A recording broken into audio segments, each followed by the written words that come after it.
Bonjour et bienvenue pour cette nouvelle exploration.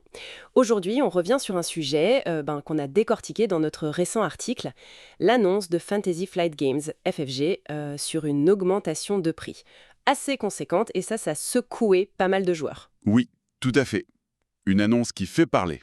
On parle d'une hausse annoncée d'environ 15% sur leur jeu aux États-Unis. Et ça arriverait dès le 15 juillet 2025. Alors l'objectif ici, c'est de revenir un peu sur les points clés de notre analyse qu'on a faite dans l'article, comprendre un peu le pourquoi de cette décision et surtout ce que ça change pour nous, les passionnés. Allez, on redéballe un peu ça ensemble. C'est parti. Donc le cœur de l'affaire, c'est vraiment cette augmentation, 15%. Ça va toucher les jeux de société et puis les jeux de cartes à collectionner évolutifs, les LCG quoi. Les fameux LCG, oui. Ceux où l'on sait ce qu'on n'achète pas comme les boosters. Dans notre article, on avait fait le calcul. Une boîte standard, disons à 40 dollars, elle passerait à peu près à 46 dollars. Oui, c'est ça. C'est quand même pas rien. Non, c'est une marge. Pour l'instant, les jeux de figurines type Star Wars Légion, eux, ils semblent un peu passer entre les gouttes.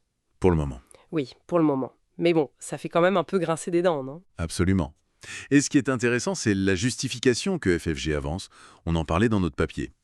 Ils mettent en avant, classiquement, l'augmentation des coûts de production et d'importation. D'accord, les arguments habituels, quoi. Voilà, ça couvre les matières premières, la fabrication, mais surtout, et ça c'est clé, le transport maritime. Depuis l'Asie, qui a vraiment flambé ces dernières années. Ah oui, ça, on l'a vu partout. Et puis, pour les US spécifiquement, il y a les taxes douanières sur les produits chinois.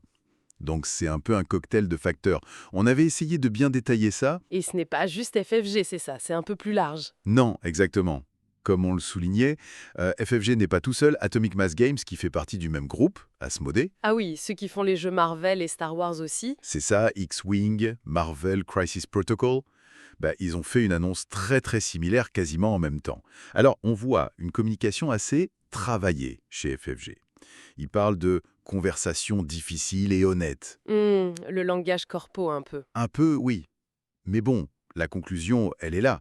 C'est le consommateur qui absorbe ces surcoûts. Et c'est là que ça devient, enfin, que ça marque, je trouve, une hausse des prix. Ok, vu le contexte, post-Covid, la logistique et tout, pourquoi pas? Ce n'est pas totalement une surprise. Mais là, 15% d'un coup, c'est brutal, non? Oui, c'est le chiffre qui frappe. Dans notre article, on faisait la comparaison avec Games Workshop. Eux aussi augmentent leur prix chaque année. Oui, régulièrement. Mais c'est plutôt de l'ordre de 5 à 8%. C'est plus progressif, on va dire. Tout à fait. Là, 15%, on est quasiment sur le double. Ça marque une vraie rupture, je trouve. Oui, la comparaison est assez parlante. Alors, pour l'instant, c'est vrai, le marché européen n'est pas directement visé par cette annonce précise. Les taxes d'importation chinoises, c'est pas les mêmes qu'aux États-Unis. Ok, donc on pourrait se dire, ouf, Mais peut-être pas si vite, parce que les coûts de production, le transport, ça, ce sont des facteurs globaux. Ça pèse sur tout le monde. ah oui, logique. Donc, même si rien n'est annoncé pour l'Europe, comme on le suggérait dans l'article, euh, on peut raisonnablement penser qu'il y aura des ajustements futurs. C'est une tendance de fond, malheureusement. Et ça inquiète, j'imagine. Les boutiques, les joueurs. Bah oui, logiquement, les boutiques spécialisées s'inquiètent un peu. Elles craignent que les joueurs achètent moins ou se détournent. Et on voit déjà, comme on le rapportait, que certains joueurs commencent à chercher des alternatives. C'est-à-dire? Le marché de l'occasion, par exemple. Scruter les promos plus attentivement. Ou même s'organiser pour des achats groupés, pour essayer de limiter un peu l'impact sur le portefeuille de chacun, quoi. Qui était comme loisir, accessible, même si bon, accessible, c'était déjà discutable pour certaines grosses boîtes. Oui, le terme est relatif. Mais on sent bien la tension pour les éditeurs, là. Ils sont un peu coincés entre les coûts qui flambent et puis, il faut rester attractif pour les joueurs. Parce que notre budget, il n'est pas illimité non plus. Non, c'est clair. C'est un équilibre de plus en plus précaire, cet équilibre-là. C'est ça. Tout à fait. Et au-delà de l'argent, de l'impact financier immédiat, ça soulève une question un peu plus profonde, je trouve, sur la valeur qu'on accorde à nos loisirs, en fait. Mhm. Comment des trucs très macro, quoi. Le coût du carton, le prix d'un conteneur, des décisions politiques sur des taxes, comment tout ça finit par affecter très directement notre passion, nos habitudes d'achat de jeux humains. Ça interroge aussi sur la viabilité du modèle actuel de l'industrie, non? Cette production lointaine, cette logistique hyper complexe. C'est une bonne réflexion, oui. Dans notre article, on avait terminé sur une petite note d'humour.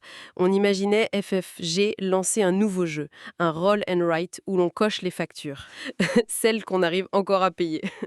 Ah oui, c'était bien trouvé.